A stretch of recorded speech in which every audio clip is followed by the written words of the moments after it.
My name is Makafui Awuku.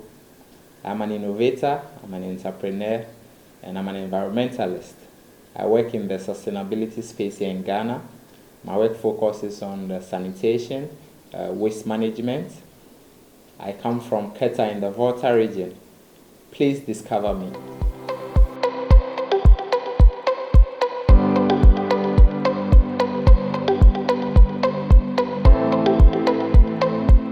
So I've been working in the sustainability space within the last 5 years. I started working in this space after I got frustrated about the fact that plastic pollution is a huge problem in Ghana. It's a huge problem on the continent, and we have not really been creating sustainable solutions for the problem. Most of the times I'll go on my social media pages and get angry and write about the problem, post pictures of dirty environment and how our governments are doing nothing to actually fix the problem. Then I discovered that instead of just getting angry and writing online about they not fixing the problem, I can actually show them how to fix the problem. So I started thinking about what I could do to fix the problem. I started creating things that I believe that can be made from waste, that can be relevant enough that people will be willing to exchange money for, that will keep plastic waste out of the environment. So this has been my journey so far. So the work I do focuses on a couple of key areas. One of them has to do with upcycling and recycling training for communities and schools. My work also focuses on creating artwork or wall art installations from various types of waste. So like slippers, or what we call in Ghana chalewate waste, recovered from the beach. We also make Christmas trees from the raw plastic waste bottles. We make dustbins from the raw bottles. We make flower vase from the raw bottles. We also build waste segregation installations also from the raw bottles. Aside that, we also make center tables and pieces from waste car ties.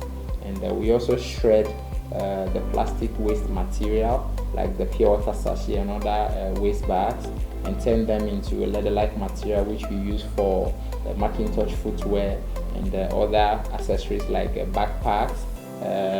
Like this is a pouch, this is a lady's bag, this is a cross bag, and then also this is a McKingtorch footwear. So these are some of the things we create from waste, and daily we are innovating. We are looking for more ways of being able to turn waste into raw materials for production. We also crush the plastic waste and sell it to other bigger recycling companies who turn it by melting it into plastic products that go back into the market. So these are the type of things, and these are some of the things we do from the plastic waste. So I started this project alone. It was just me trying to create solutions for the problem.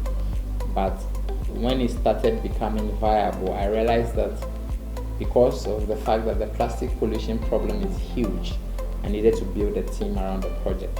So I have a team of 5 people that I work with. Aside that, we also have people who we call waste pickers, who go around to pick the waste and sell to us. And then we have other organizations, like we have shoemakers we work with, we have bag makers we work with, we have tailors we work with, we have waste collection team that we work with. So there are so many people in the value chain. The project is creating jobs for people, and it is important that we are able to get the right support to be able to expand and grow our capacity to create more opportunities for a lot more people along the value chain. So when it comes to government support, the project has not received any direct support from government, but within the last 5 years, the work we have done, because it has been extremely relevant, we have participated in a couple of engagements to actually create the sustainable foundation that is needed to actually turn the plastic waste industry into a very relevant, economically viable industry. So I've been privileged to sit on the meetings that related to the Ghana National Plastic Waste Management Policy, which was passed into law by Parliament in 2020, was launched by the President in 2019. I have partnered with the local government authorities to install waste bins in the city of Accra. There's been some engagement from the Ministry of Sanitation, but there has not been any direct support for my business or my project from the government along the journey. So the biggest project I had to handle was in 2018 when we were putting up a fence, a 500 feet fence made from over 10,000 waste bottles. This was a World Environment Day event. We wanted to create something that was visible from plastic waste to influence people, and it was in a space where over 100,000 people use on a daily basis.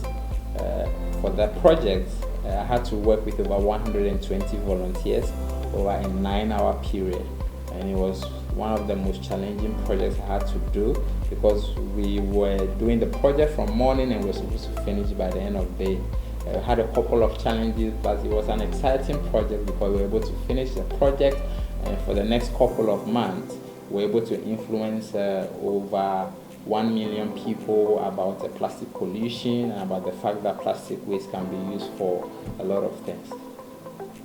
So the biggest challenge I face daily in my line of work relates to being able to create solutions, being able to innovate solutions and come up with strategies to deal with the plastic pollution problem in a way that citizens can connect with.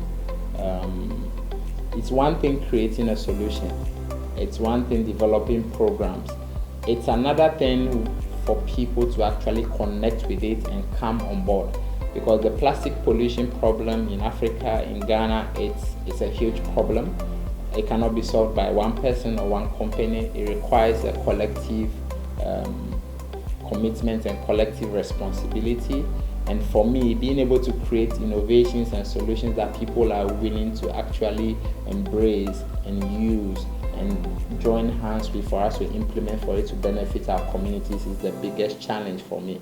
And I'm always eager to make sure that I'm getting that aspect of the project right.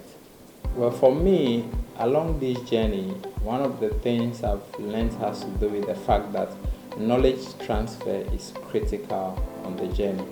That personally, I cannot solve all the plastic pollution problems we have in this country and on the continent. That is why the McKingtorch Africa project has a knowledge transfer program, and through our upcycling and recycling programs, we transfer some of the knowledge and some of the innovations we've created for people to learn how to make these things. So we have programs that you can sign up for, that organizations pay and sponsor for people to learn how to make some of the things that we do. So McKingtorch Africa is very present on social media and online. McKingtorch is spelled McKingtorch.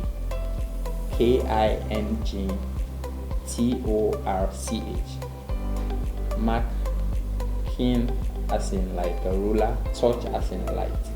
So McKingtorch Africa on Instagram, on Twitter, on Facebook, and then we have a website www.mckingtorchafrica.org. You can reach us on any of these platforms.